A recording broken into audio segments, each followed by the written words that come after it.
know these brothers my guys. Know that we fly, know that they ride or die. Why they wanna move like that? Where you want gone? Tearing this stupid thing apart again for the 8 billionth time. So we undid this with a 10 millimeter, took this off, put it off over here, make sure you have both these gaskets. We also just took off the serpentine belt, just pulled the belt tensioner this way with a 15 millimeter socket. You pull it this way, pull it off the belt, and then the belt comes off of everything over in this area.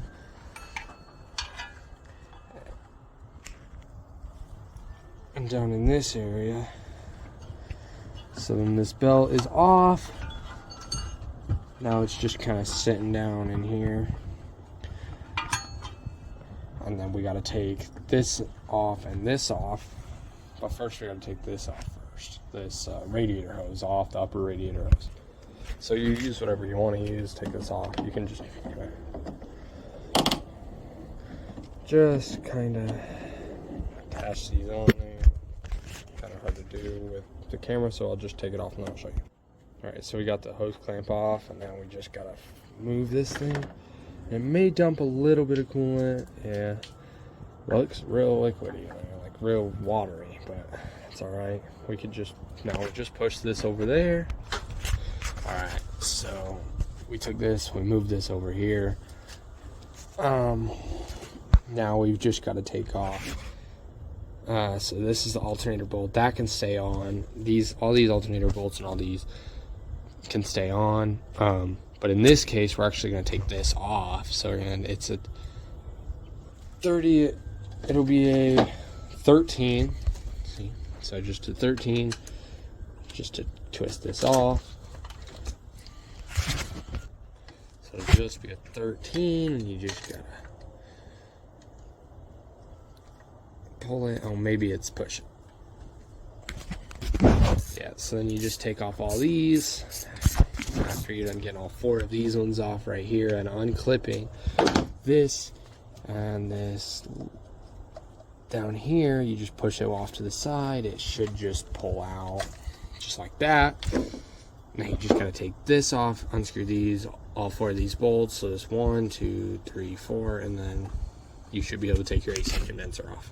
Alright, so we just got all the bolts off, so now your AC condenser should just lift just like that. Then you notice there's a little bit of coolant under there, which is actually why I'm taking mine apart, just to kind of see why I have a bunch of coolant spraying everywhere, causing me to overheat after just replacing a thermostat, a plunger gasket, and many of other things. Alright, so now we got the coolant, or the AC condenser out of here, so now you can really see all this coolant, how I have puddles in there. Now obviously there's still this thing in the way. The way you take this off is to get down in here, and there's some bolts down here. I've already started with this one. There's more down in there. There's 2. There's normally one right here. I took this one off as well, and there's a few more down in here. See, I started loosening my alternator one, just in case I need to move the alternator. But there's this one, that one, and the one right there that I took off already as well. Then you can just move this thing on out of the way, and you shouldn't need to take this off at all. Your dipstick will get in the way, which is why I took this off, but it won't matter either way. The dipstick moves in a bunch of different curious positions, so we are not currently worried about that. So in this situation, I just replaced this hose and both these clamps. Well, I know that they are not the original clamps it came with. I just replaced those, and this thermostat, not too long ago, less than 24 hours ago, and I'm still leaking coolant everywhere, which is causing my truck to overheat and have many of other issues. So we are going to take this off now, and we are going to try to figure out what is going on under this. But as far as it looks so far, everything looks okay.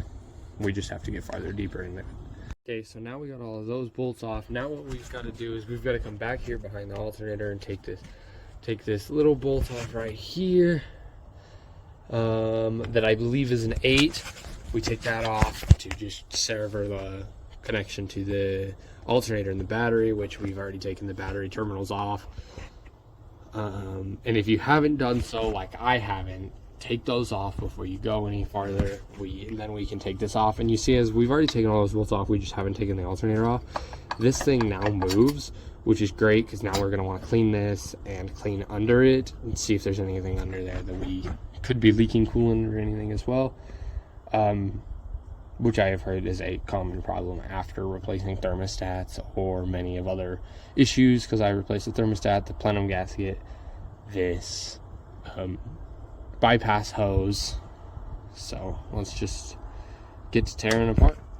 All right, so I was actually wrong about this alternator bolt. This alternator bolt was actually a 13.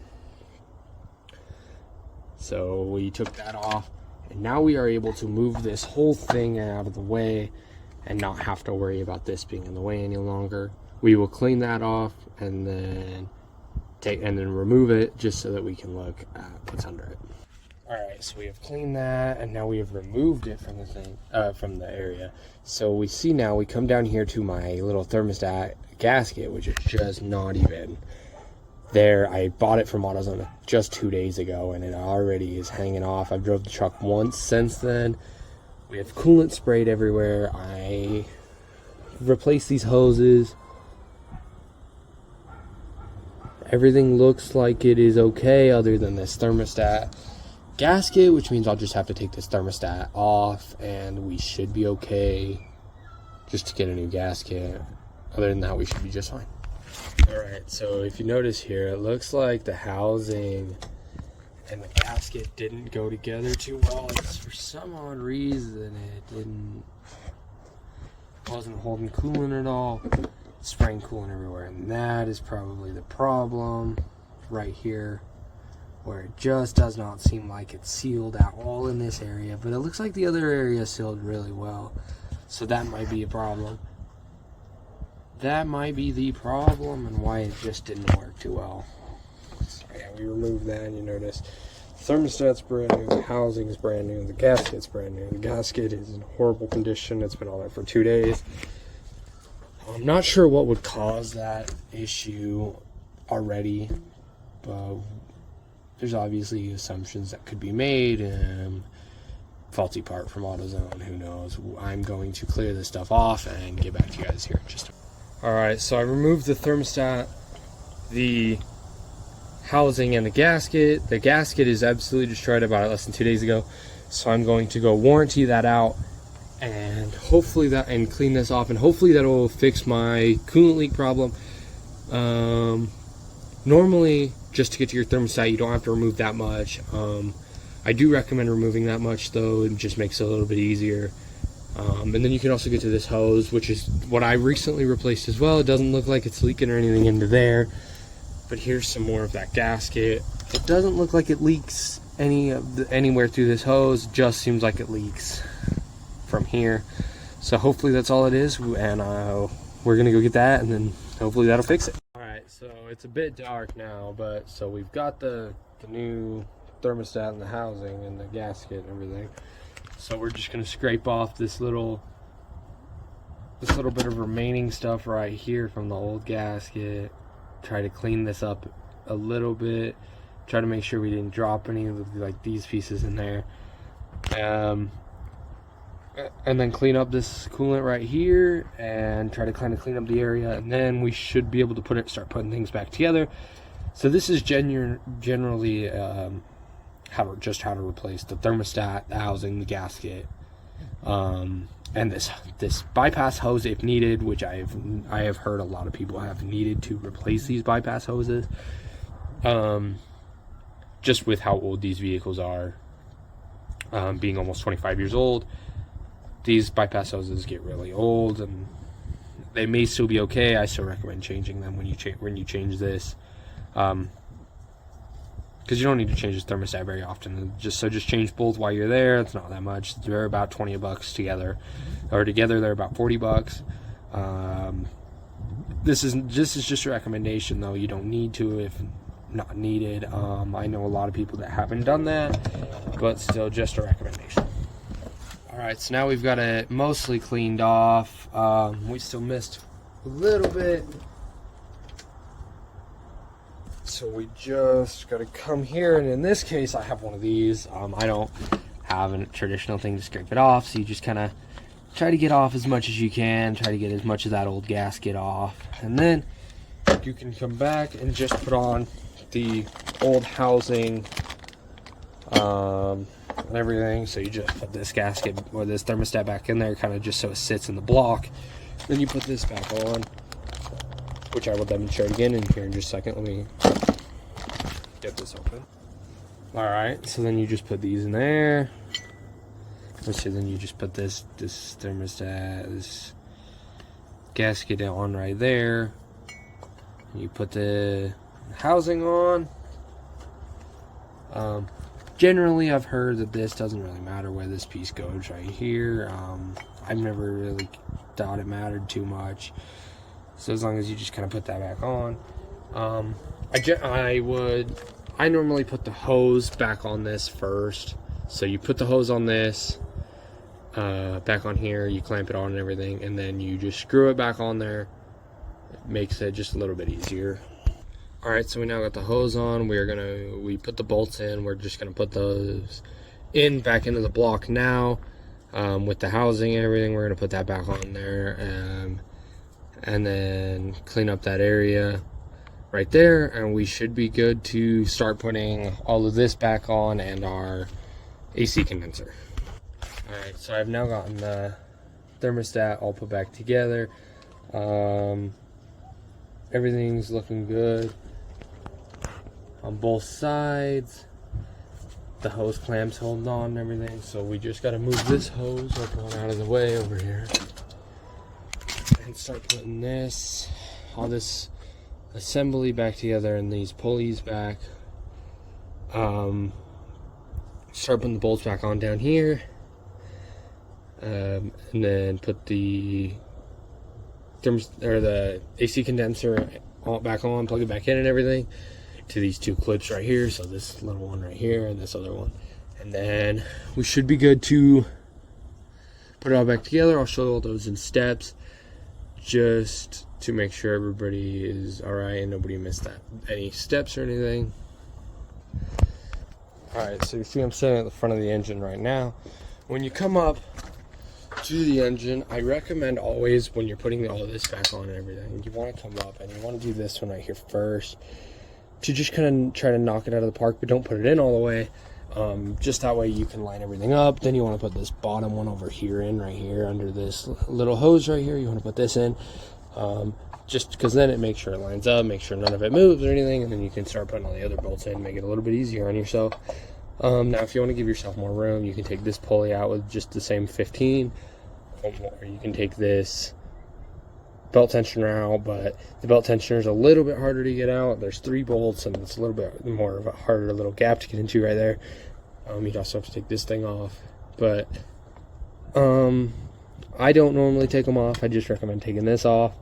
Try not to drop any bolts. If you drop any bolts in like any of these, you'll have to take, or any of your pulleys, you'll get a loud knocking noise, that it's just a bolt being stuck in there, and these pulleys down here, which I have had happen, which means you'd have to take your fan off or whatever else. So just try not to drop any bolts or anything. So yeah, I'll put the bolts back. I'll put this bolt on over here and some more on, and then we can start putting on the AC condenser and getting way more into about being able to start this thing.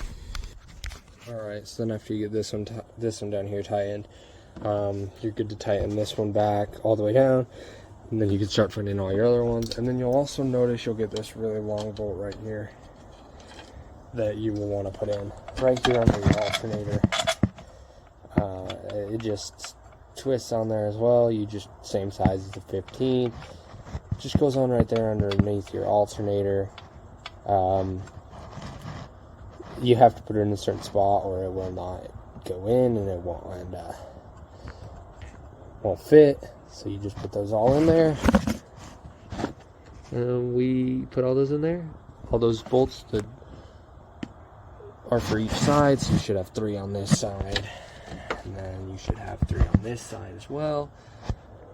And then we will come back after we are done putting all 6 of those in.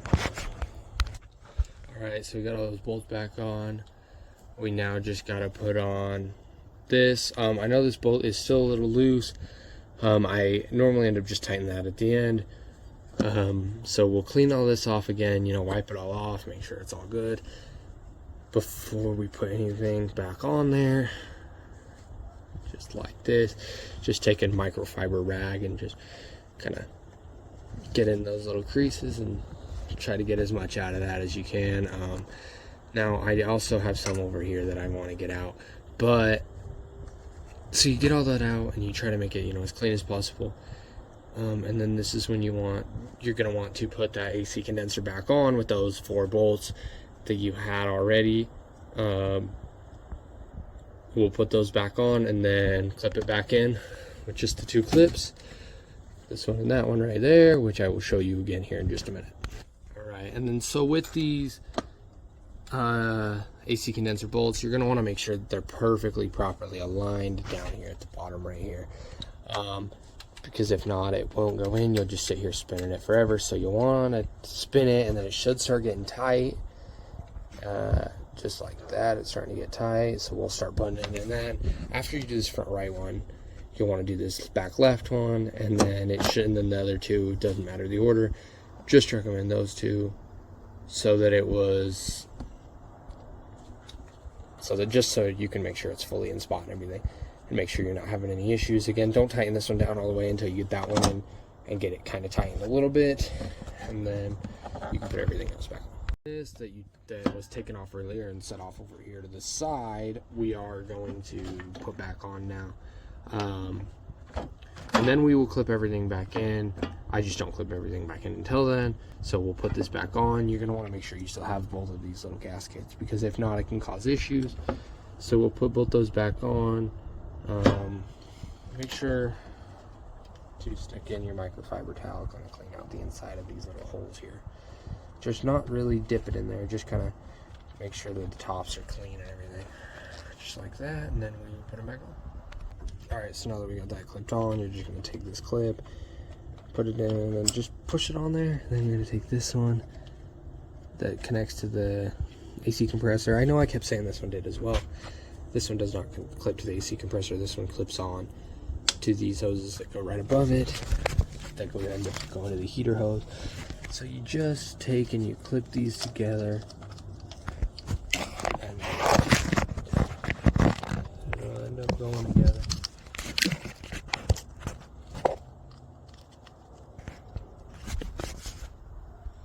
And they're gonna end up going together just like that, and then you just want to push that over just a bit so that it doesn't come out anymore. And that is how you do it. You just put the belt back on, which it tells you right here on the truck on how to put those back on. If not, you can always just Google how to put it back on. They are normally very easy and very self-explanatory. So I would put that on and then see if the truck runs. Alright, and then just like that, she's back alive. The rattling noise, like I said, is a drop bolt in there. And one of the pulleys, like I said not to do, I ended up doing and making a mistake myself. Now I got to take my fan off and redo that. Otherwise, the truck looks amazing, runs amazing. I got to put my air filter back on. That's very, very easy, very self-explanatory. It doesn't look like we're spraying coolant from anywhere down there anymore. So I think we're going good, and we just got to wait and see if it'll overheat. And other than that, the truck's in pretty good condition, but that is how you replace a thermostat and the water pump and exhaust or water pump manifold bypass hose.